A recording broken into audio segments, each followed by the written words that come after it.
The governor. Well, thank you, Mr. President. My fellow citizens, 7 years ago, I stood on the steps of the old Capitol building to articulate a new vision, launch a bold agenda, and make a promise to produce big results. Today, I stand here in this chamber to report that together, we have made good on that agenda. We have been faithful to that vision. We have delivered big results, and we have set the standard for the rest of the country to follow. We are the free state of Florida.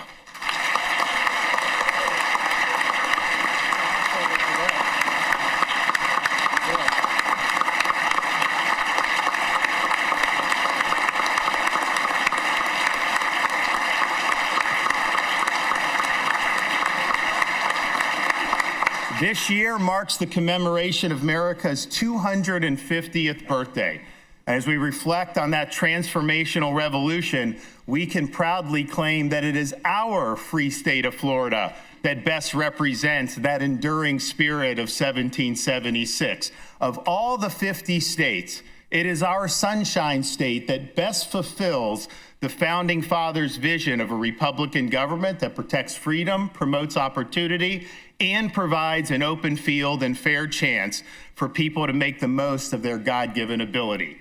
The central question the Founding Fathers sought to answer was not about taxation, representation, or even the legitimacy of monarchy, as important as those issues were, but it was even more fundamental than that. The Founding Fathers were students of history.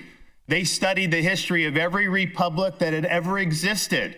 They recognized the common thread that united the experience of each and every one of those prior republics, and it was simply this: every one of them had failed. The founders believe, in the words of Alexander Hamilton, that it fell to the United States of America to determine whether societies of men are really capable or not of establishing good government from reflection and choice, or whether they're forever destined to depend on their political constitutions on accident and force. These were big questions. Could people actually govern themselves? Could a nation based on natural, God-given rights long endure? Could government power be successfully limited by the rule of law and a written constitution? Or was mankind destined to live under various forms of despotism? The United States was founded to be that last best hope on earth, to be the country that would, once and for all, answer those questions.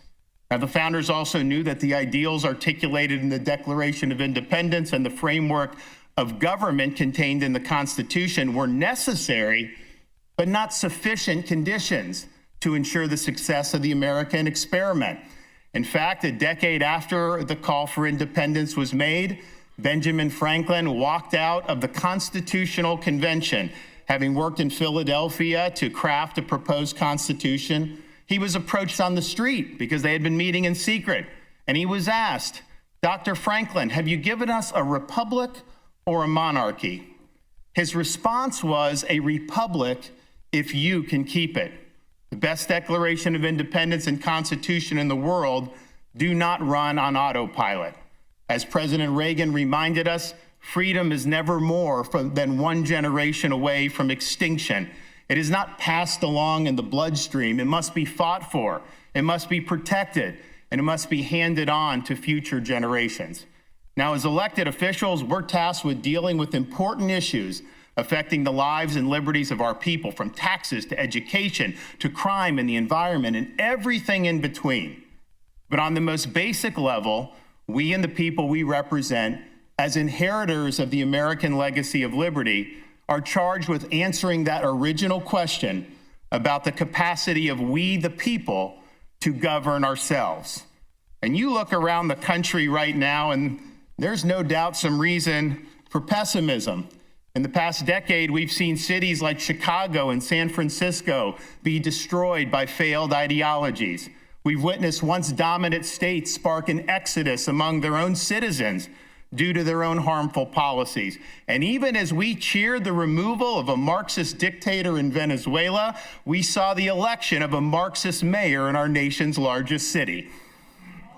Yet here in Florida, there is cause for optimism. We are showing that it can be done. We're proving that freedom can be preserved, that order can be maintained, that opportunity can be expanded, and that self-government can, in fact, endure. We lead with clarity, conviction, and courage. We recognize that while words can be meaningful, it is deeds that are ultimately the most powerful. Results are what matter the most. And we, more than any other state, have delivered those big results. 7 years ago, Florida had a weak rainy day fund and modest budget reserves. Today, working together, we have more than tripled our rainy day fund and more than doubled our budget reserves. In the past 7 years, we've retired almost half of all of Florida's taxpayer-supported debt that had been accumulated throughout the entire history of our state. And because the legislature has supported efforts to accelerate repayment of this debt, we've saved more than $1 billion on principal and interest costs.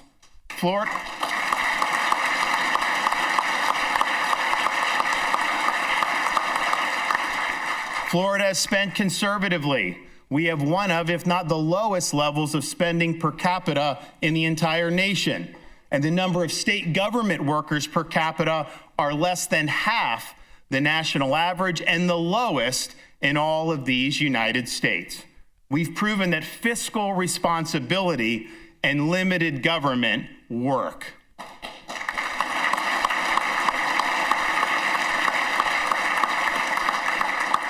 For the past 3 years, Florida's economy has been ranked #1 in the nation by CNBC. Florida represents about 6.5% of the U.S. population, yet since 2020, our economy has accounted for more than 14% of all new jobs produced throughout America. 7 years ago, Florida's economy was roughly $1 trillion. Today, it is approaching $1.8 trillion, an increase of close to 80%. If you stacked that $800 billion our economy has grown in these last 7 years in the air using $100 bills, that stack would extend 543 miles high, more than twice as high as the International Space Station. In the past 7 years,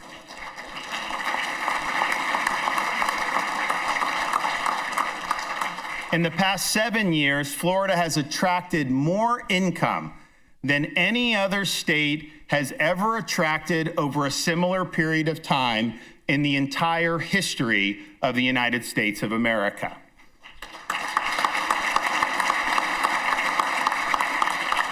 We continue to lead the nation in new business formations year after year, and one of the reasons we do that is because we are friendly to the taxpayers. Over the past 7 years, we have delivered a record of almost $10 billion in tax relief, nearly 3 times the relief that had been enacted in the previous 8 years. We've eliminated taxes on baby items, disaster supply, and completely eliminated the tax on business rent.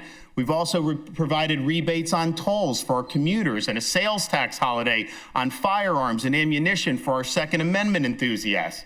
We do not and will never have an income tax in the Sunshine State.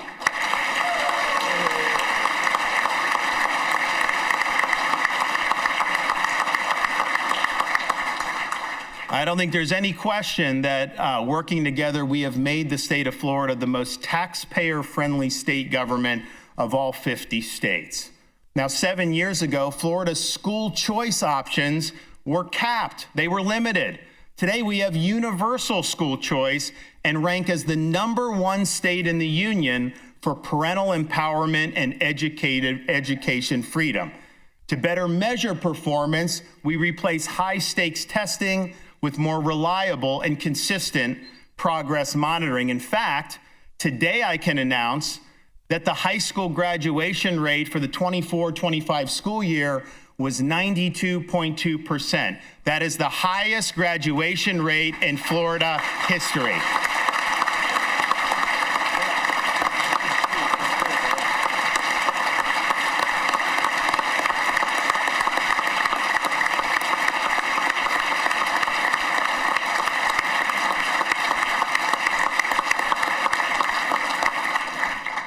Seven years ago, Florida had a modest approach to civics education and limited availability for speech and debate programs. Today, we are leading the nation with a renewed emphasis on civics education, and we offer the most robust speech and debate initiative in America. Back then, there was no state mechanism to ensure higher pay for our school teachers. We've since established a dedicated provision within the education budget solely for increasing teacher salaries. And Florida now has the highest average minimum teacher salary in the Southeast region. All told, we have provided a record of almost $6 billion towards this effort to better compensate our teachers. We also codified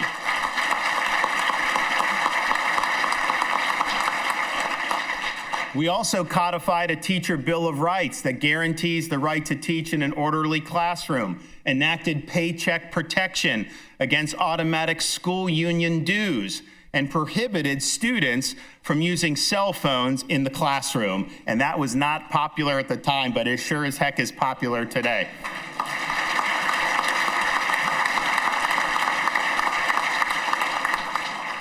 Seven years ago, many took for granted that education was held captive by the ideological fads championed by the political left. Not us.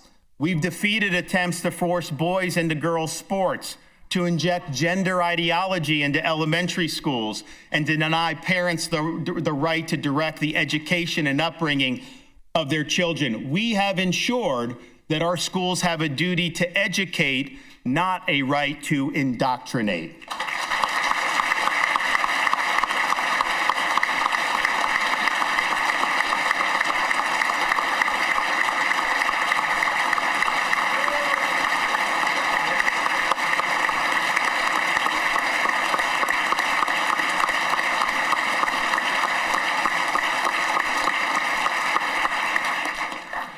We have leaned into difficult issues such as child welfare.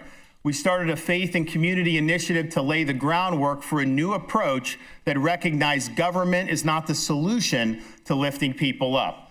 Under leadership of our First Lady, this idea was put into practice through our Hope Florida initiative that linked children and families in need with resources exterior to the government, including our churches and our charities. By leaning into our faith community, we have seen a historic 47% reduction in the number of children entering our child welfare system and seen more than 33,000 Floridians reduce their reliance on public assistance, netting a budgetary savings of almost $130 million on an annual basis. We have proven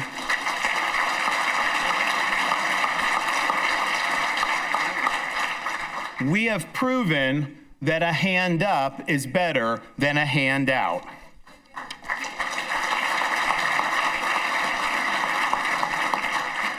Florida has the #1 ranked public higher education system in America, and we have, by far, the lowest resident tuition in the nation. We were the first state to eliminate DEI, to spearhead accreditation reforms, and to authorize the termination of tenured professors who perform poorly. 7 years ago, our universities had no special emphasis on the traditional missions of higher education. Now, we have programs like the Adam Smith Center for Economic Freedom at Florida International University.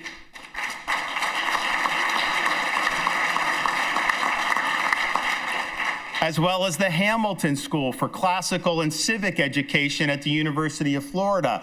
These programs embrace the values that comprise the foundation not just of the American Republic, but of Western civilization itself.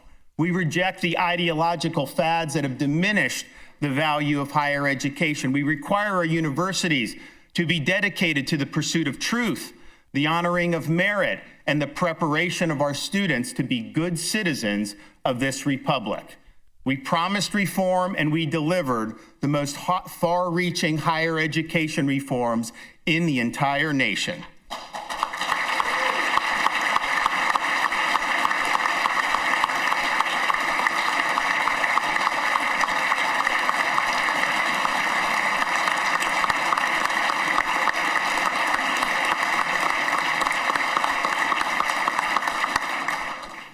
7 years ago, the momentum for the restoration of the Everglades had stalled, and our state was reeling from coastal algal blooms in 2016 and 2018. We made a pledge to jumpstart Everglades restoration, protect our coast from harmful discharges, and leave Florida to God better than we found it. Together, we have more than quadrupled the funding for Everglades restoration and water quality. We've completed a record number of projects, tripled the water storage capacity throughout the Glades, and advanced the completion of the EAA reservoir by 5 years.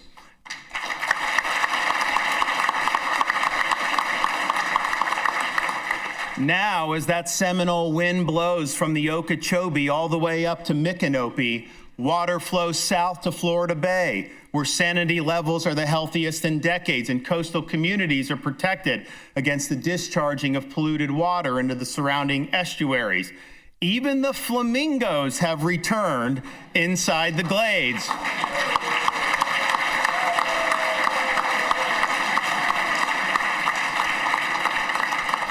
This has been the largest environmental restoration in the entire country.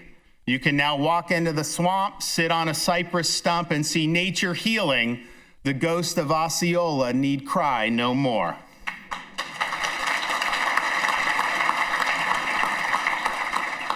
Seven years ago, we were charged with improving Florida's response to natural disasters. We enhanced coordination with local partners, facilitated more rapid power restoration, and surged needed relief to affected areas. We've now gone through 4 major hurricanes in the last 4 years, and each storm has witnessed the most robust response on record. Rapid rescue missions, massive resources marshaled and deployed, and the fastest power restorations in state history. We even rebuilt a bridge that had been destroyed in just a matter of 3 days.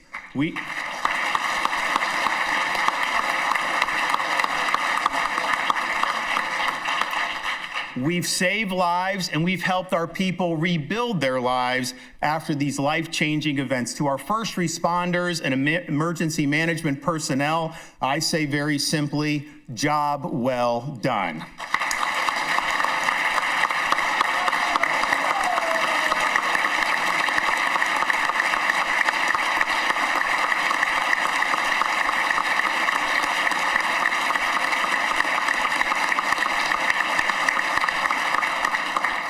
And we have made Florida the top law and order state in the nation. Public safety is paramount. Our law enforcement personnel deserve our support, and they have received it.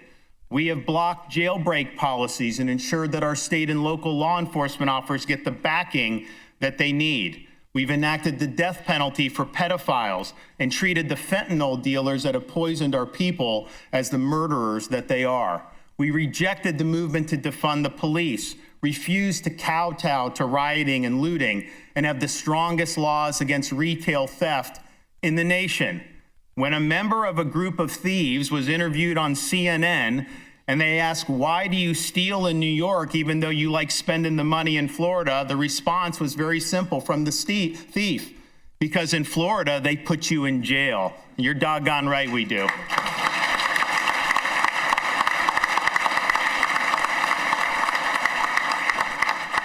Upholding the rule of law includes protecting our nation's sovereignty and enforcing laws against illegal immigration.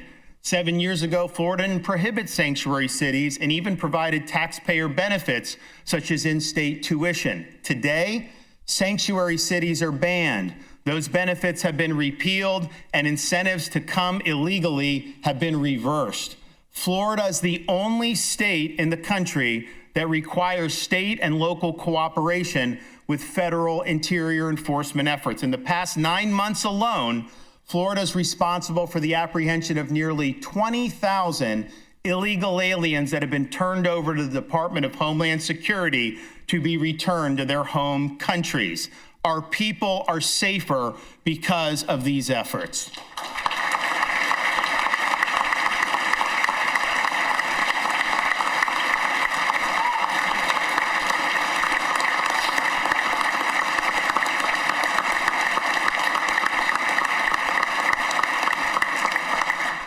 And we've accomplished so much more. Record support for congestion relief and accelerated transportation projects, the restoration and expansion of Second Amendment rights, protections for the sanctity of human life, ranked #1 for religious liberty amongst the states, unprecedented support for cancer research and funding, the largest Gulf red snapper season on record, and we're now working to expand that to the Atlantic, the most sweeping election integrity measures in the country, the kneecapping of ESG in our investments and within our electric grid, and working with President Ben Albritton, the most investment in rural Florida in history, not to mention 4 Stanley Cups, a Super Bowl, a college basketball national championship, and on Monday, God willing, we're going to have the University of Miami play for a national championship in their home stadium.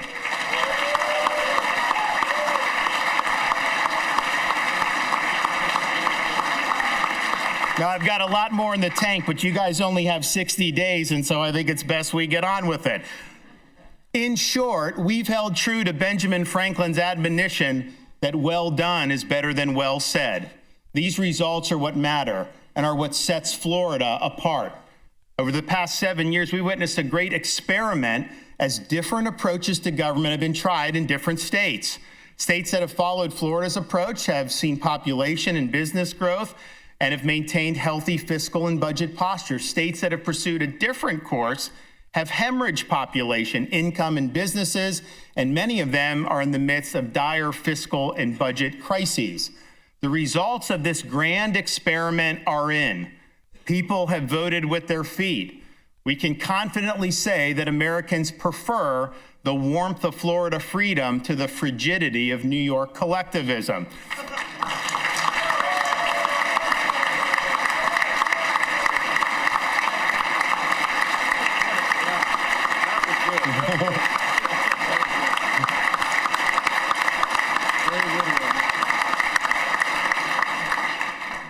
Results must remain our focus. Throughout the country, you see people get elected to office and they elevate superficialities over substance. It's almost as if accumulating media hits and social media likes is an end unto itself. Look no further than the U.S. Congress, where there seems to exist an inverse relationship between the number of strongly worded press releases issued and the amount of tangible accomplishments actually produced. We see so much bluster on cable news, yet so little follow-through when it counts. As Calvin Coolidge once said, the government cannot be run successfully by substituting the power of entertainment for the power of accomplishment. We have followed through and produced results on the promises we made to our voters, but we can't rest on our laurels. I'm reminded of Winston Churchill's response when he was chastised by the leader of the women's temperance movement in Britain. She said she admires Sir Winston for his statesmanship, but not for his drinking habits. If we added up all the brandy and whiskey and champagne you've imbibed over the years, she told them, it would fill up almost 3/4 of the ballroom that we're in right now. Churchill, kind of up in years, looked up at the ceiling and said, well, how little time left and so much more to do, and let's get on to it. Well, we have fulfilled our promises. We have more time, and we need to make the most of it. Florida might have the lowest taxes at the state level in the nation, but our citizens have been squeezed by escalating property tax assessments and millage increases at the local level. 7 years ago, local governments throughout Florida took in about $32 billion in property tax revenue. Last year, that number rose to a whopping $56 billion. We have residents that are locked into their homes because they can't afford the taxes on a new residence. Others have been priced out of the market entirely. And there are obviously other issues that affect affordability. The legislature, for example, has done very difficult but important work to enact reforms to stabilize Florida's insurance markets. And the results have been positive, as witnessed by the recent announcement of historic rate decreases for Citizens homeowners insurance and the consistent filings we're now seeing for rate reductions for both homeowners and auto insurance providers. But those markets involve a lot of factor beyond the control of state government. Taxes are solely the province of government. Tax relief is at the discretion of the people acting through our constitutional amendment process. You should be able to own your home without paying perpetual rent to the government. The legislature has the ability to place a measure on the ballot to provide transformational relief for taxpayers. Let's resolve to all work together, get something done, and let the people have a say.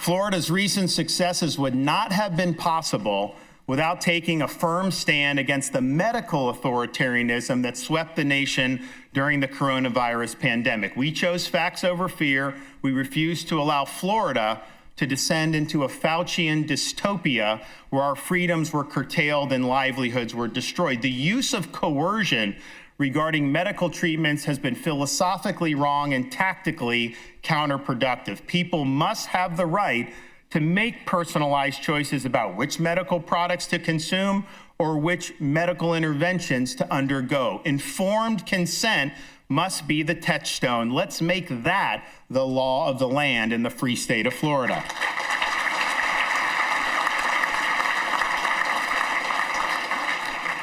Now, we're in the midst of major technological changes that will permeate our society for years to come.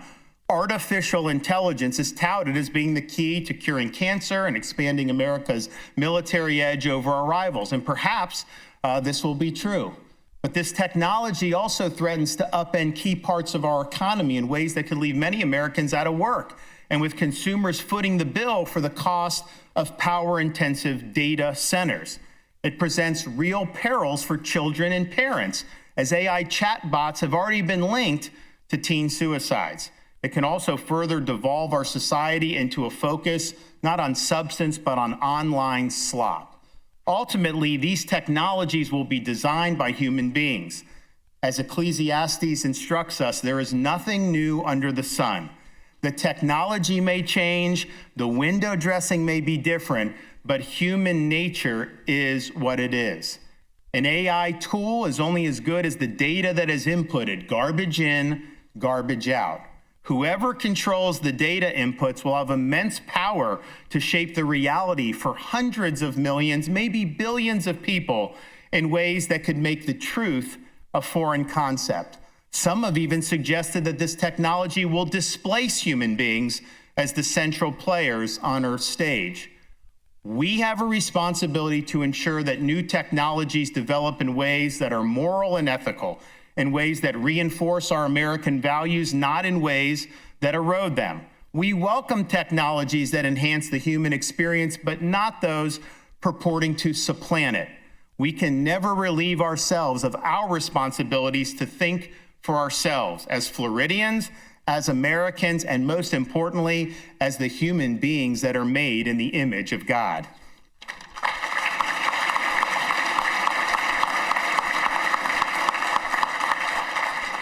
Now, there have also been many great ideas that have already been filed in the legislature as proposed bills. Legislators have proposed eliminating DEI in local governments, further disincentivizing illegal immigration, expanding Second Amendment rights, and blocking the creep of Sharia law. And President Albritton is continuing his efforts to bolster Florida's rural communities. My message is simple. Get the bills to my desk. In the spirit of 1776, I'm happy to put my John Hancock on those pieces of legislation. Now, Ben Franklin told us we could have a republic, but only if we could keep it. We are doing our part here in Florida to keep it, to keep what George Washington called the sacred fire of liberty alive and well, to keep government within its proper limits, to keep the safety and well-being of the public at the forefront of all we do, to keep our public fisc in a healthy and sustainable condition. We are the keepers of the flame of liberty that burned in Philadelphia in July of 1776. We will not allow the flame to go out. We will answer the call. We will go forward with courage. We will take bold action. We will get the job done. God bless the free state of Florida, and God bless these United States of America.